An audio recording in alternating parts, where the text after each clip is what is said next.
Before we get to today's episode, if you've been enjoying the videos that I've been producing for you, I wanted to let you know that there's going to be another way that you can consume this content if you're not at your computer and you're not able to watch the videos. A couple of years ago, for about 2 seasons or 2.5 seasons worth, I produced a podcast called the Southbound Startup Podcast, where I shared articles, news, and interviews with various entrepreneurs and startups.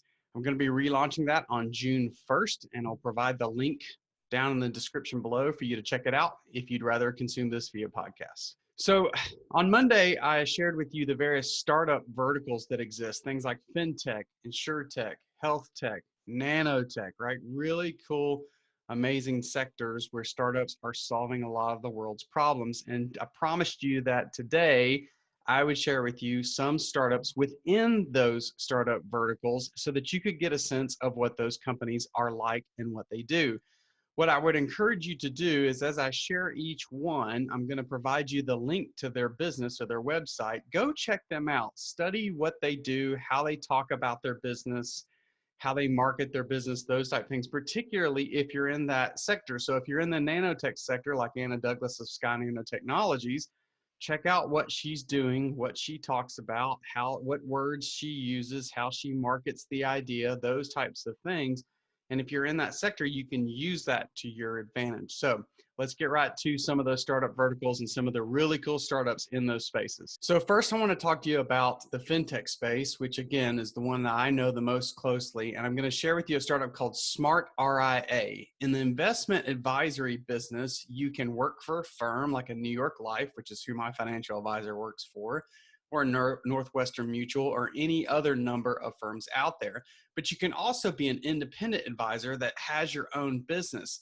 The challenge is when you're on your own is trying to manage all the compliance and regulatory things that have to be done on a daily and regular basis to satisfy those requirements of running that type of business. Well, Smart RIA provides a software solution that helps manage all of your compliance and regulatory requirements and allows an RIA, particularly an independent RIA, to be more efficient with their time.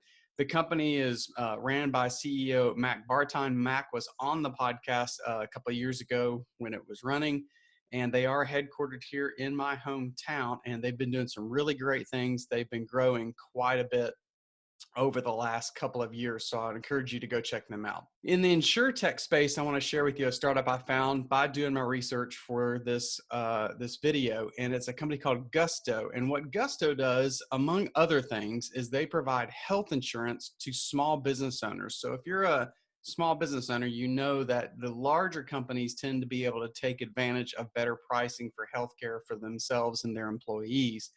As a small business, that can be challenging. Well, Gusto actually aggregates people together and small businesses together to get better pricing for startups and other entrepreneurs.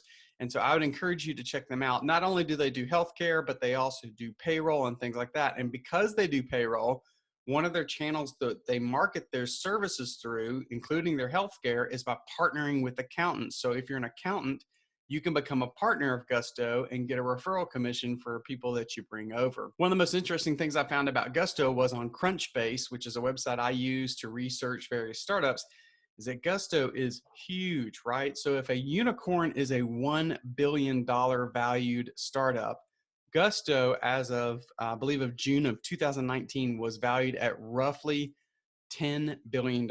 So I don't put them in the same category in terms of size as some of these others that I'm sharing with you, but I thought the solution was worth taking a look at. So in the nanotech space, I want to talk about Anna Douglas and Sky Nanotechnologies. And I'm probably going to have to read what her company does because, frankly, the science of nanotechnology is a little bit over my head.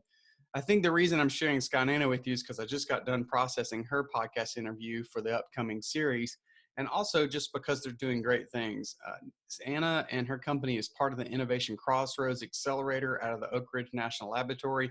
And back in 2019, she was named in the Forbes 30 Under 30 list for startup founders. So Sky Nano is doing some really cool things. And the company uses patent pending technology developed at Vanderbilt University to overcome the cost and scalability limitations associated with manufacturing techniques for commercial viability of carbon conversion, right? Pretty crazy stuff, through the introduction of high-value secondary material produced from greenhouse gases.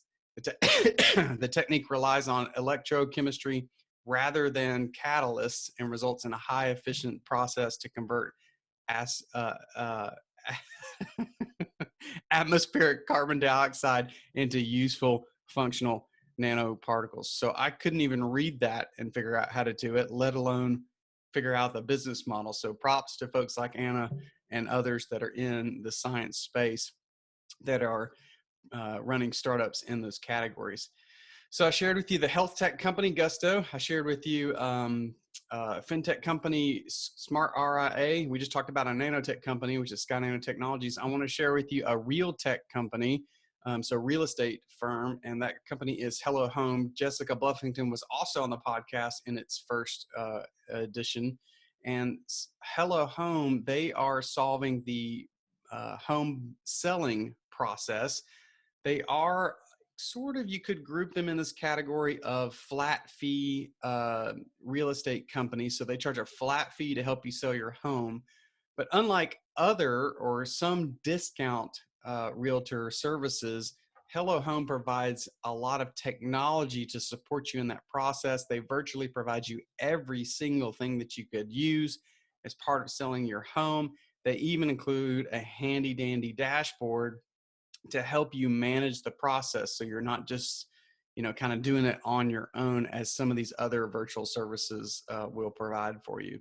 So last one I'm going to show you with you in the biotech space, and just a reminder, I managed a local incubator that had a whole lot of biotech companies inside of it. In the biotech space is 490 Biotech.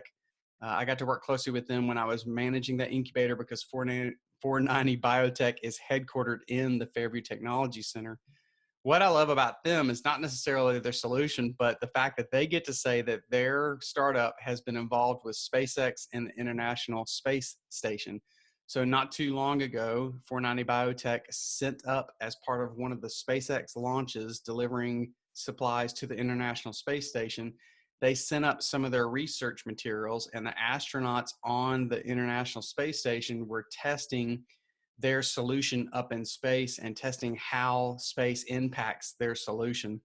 So it's another one that's a little bit over my head, and I'll share with you their own words about what they do, and then you can go check out their website. So 490 Biotech develops patent-protected light-emitting human cell lines programmed to report on biological events or interactions. So I have been able to see screenshots of what their solutions do. They basically inject these light emitting cells into a solution, and then the reporting functionality, if there's something wrong with those cells, it'll essentially light up and display that there's something going on. So it's a really, really neat solution that they're going to be able to use. They're in phase 1 human testing, and one of the cool things is the reduction of costs. And so again, part of sending their research up to the International Space Station was figuring out how that will change and maybe even speed up their process of testing these things for improving human lives. So that's some of the startup verticals and some of the really cool startups that I've found. Again, most of them I've had exposure to in the past. Gusto, I didn't know anything about, and I'm trying to figure out how I didn't, with them being $10 billion in size. But I would encourage you to go check these folks out. Support them if you can. If you know of a business that could use what they're doing, make that introduction. But as a startup founder, if you're playing in that space, be sure you research how they've grown, how they market themselves, what their content looks like, how they talk about their solutions. There's so much you can learn from taking a look at companies that may be a little bit further ahead than you are in a particular startup vertical. Hope that helps. Have a great day.